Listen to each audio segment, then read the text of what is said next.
સર્વેને ધૂળેટીની હાર્દિક હાર્દિક શુભકામનાઓ. ભગવાન તમારી સૌની આ ધૂળેટીના પર્વ નિમિત્તે હાર્દિક મનોકામના પૂર્ણ કરે.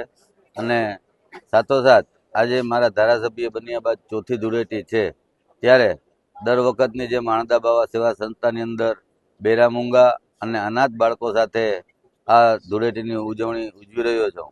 પણ તમે જોઈ શકો છો કે આ બાળકો સાથે જે ધૂળેટી રમવાની આનંદ અને મોજ છે, એવી આપણે ગમે તેટલું કરીએ પણ આવી કોઈ જગ્યાએ આવો આનંદ મળતો નથી. જે અંદરથી કે જે નાના બાળકો છે, બેરામૂંગા છે, જે સમજી નથી શકતા, બોલી નથી શકતા, ખાલી ઈશારાથી સમજે છે, પણ દર વખતે મારો પરિવાર સાથે આ ધૂળેટીનો પર્વ ઉજવી રહ્યો છું.